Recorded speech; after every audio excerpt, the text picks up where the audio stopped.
홍시의 사연 라디오 지금 시작합니다. 안녕하세요. 카드값 돌려막기는 들어봤는데 예단 돌려막기는 살면서 처음 들어봤네요. 남자친구와 저는 3년 정도를 만났어요.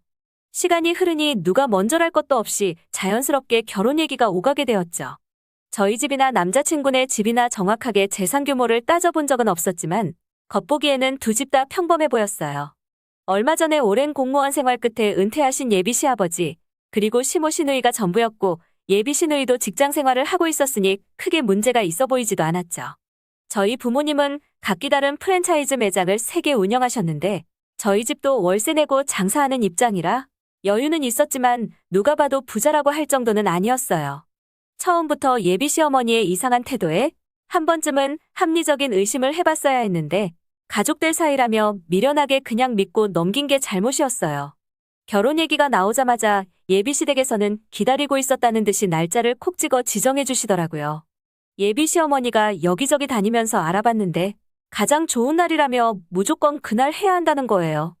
4개월밖에 안 남아 많이 촉박하긴 했지만 예비 시어머니께서 다 알아봐 주실 테니까 걱정 말고 진행하라며 큰 소리 치셨죠.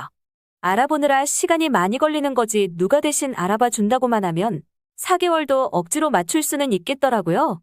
처음에는 어느 한쪽으로 집이나 혼수가 치우치다 보면 잡음이 나오지 않을까 싶어서 남자친구와 저는 반반으로 진행하는 쪽으로 얘기가 나왔고 양가 부모님과 얘기를 해보기로 했어요.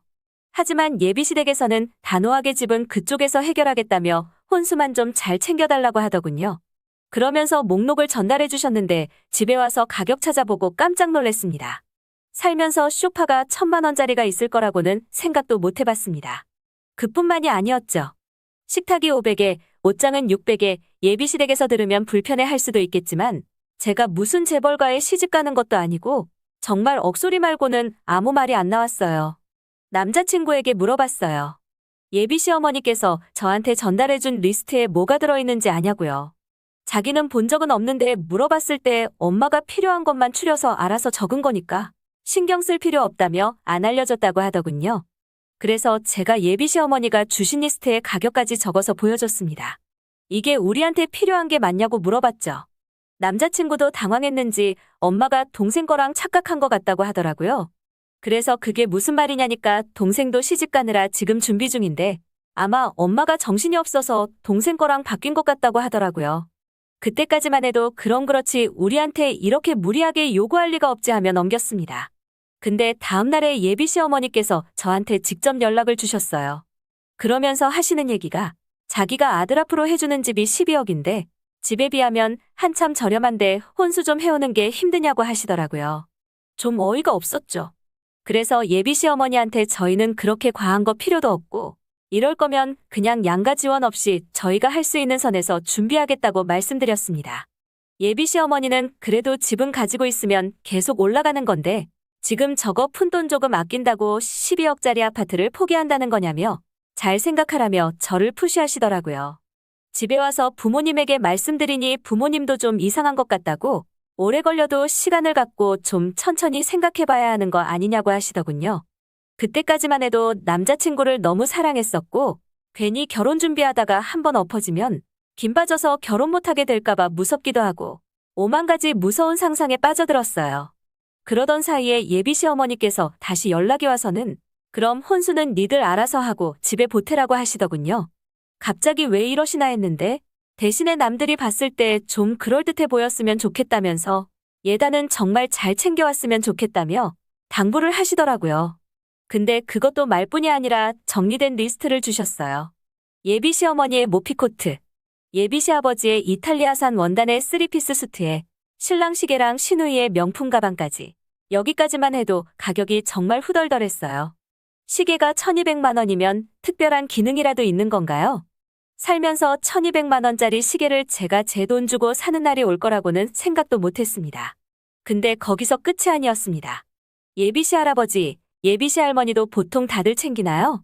거기다가 저는 시이모, 시고모라는 처음 듣는 호칭의 분들 것까지 챙겨오라며 쭉 써놨는데 이제는 좀 어이가 없더라고요.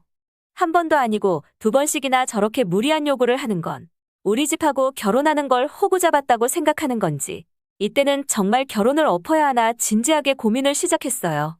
그렇게 예단 리스트 받고 일주일 정도 지났을 때였습니다. 그 리스트 때문에 남자친구 얼굴 보기도 불편해졌고요. 근데 그때 모르는 번호로 전화가 와서 받아보니 남자친구 여동생이더라고요. 결혼 준비 잘 돼가냐며 묻길래 생각보다 쉽지 않다고 멋쩍게 웃었는데 저한테 좋은 소식이 있다며 예단 리스트에서 남편 시계랑 예비 시아버지 수트만 준비해달라고 했죠. 대신에 그 주 주말에 당장 되냐고 하더라고요. 그래서 무슨 일이냐니까 본인 예비 시아버지가 일이 있어서 옷을 좀 급하게 맞춰야 한다면서 입금도 상관없고 아니면 와서 결제만 하고 가도 된다고 하는데 그게 무슨 말인가 했습니다. 그때 갑자기 예비 시어머니가 황급히 전화를 이어받아가지고 횡설수설하면서 돈부터 보내줄 수 있냐고 하더라고요. 그래서 일단 부모님과 상의해보겠다고 얘기한 후에 전화를 끊었습니다. 그리고 남자친구에게 전화해서 물어봤어요. 예비 시어머니가 해주신다는 아파트가 어디에 있는 거냐고요. 놀랍게도 그 아파트는 지금 예비시댁이었습니다. 저희들을 그 집으로 데리고 예비 시누이가 시집가면 딱이라면서요. 그리고 자기 동생 시집가서 조금만 있으면 집 금방 새로 구한다는 거예요. 근데 머릿속에 있던 퍼즐들이 딱딱 들어맞더라고요. 심증뿐이었지만 확신에 차서 물어봤습니다. 네 여동생 부잣집으로 시집가서 혹시 우리 집에서 예단이랑 혼수 받아서 돌려막기 하려고 했냐고요. 그래서 우리 결혼식 날짜도 일부러 네 동생 결혼식보다 빠른 날짜로 골라서 정하신 거 아니냐고요. 남자친구는 어떻게 알았냐며 바보같이 웃었죠. 그러면서 솔직히 이미 부모님 집에 다 갖춰져 있으니까 우리는 새로 살 필요도 없고 좋지 않냐고 하더라고요. 혼수랑 예단이 줄어들었던 이유는 감사하게도 시누이의 시댁에서 예단 같은 거 필요 없고 수트랑 시계 정도만 가져오라고 했다고 해서 바뀐 거라네요. 지방 시의원 댁이라는데 참 여러모로 감사하더라고요. 그래서 부모님에게 상의도 안 했지만 분명 저랑 뜻이 같을 거라 믿고 남자친구에게 파혼하자고 했습니다.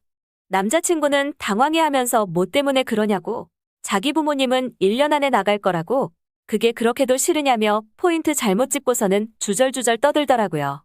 어이가 없어서 험한 말하고 전화 끊었는데 남자친구가 예비 시어머니한테 얘기했는지 곧 이어 전화가 오더라고요.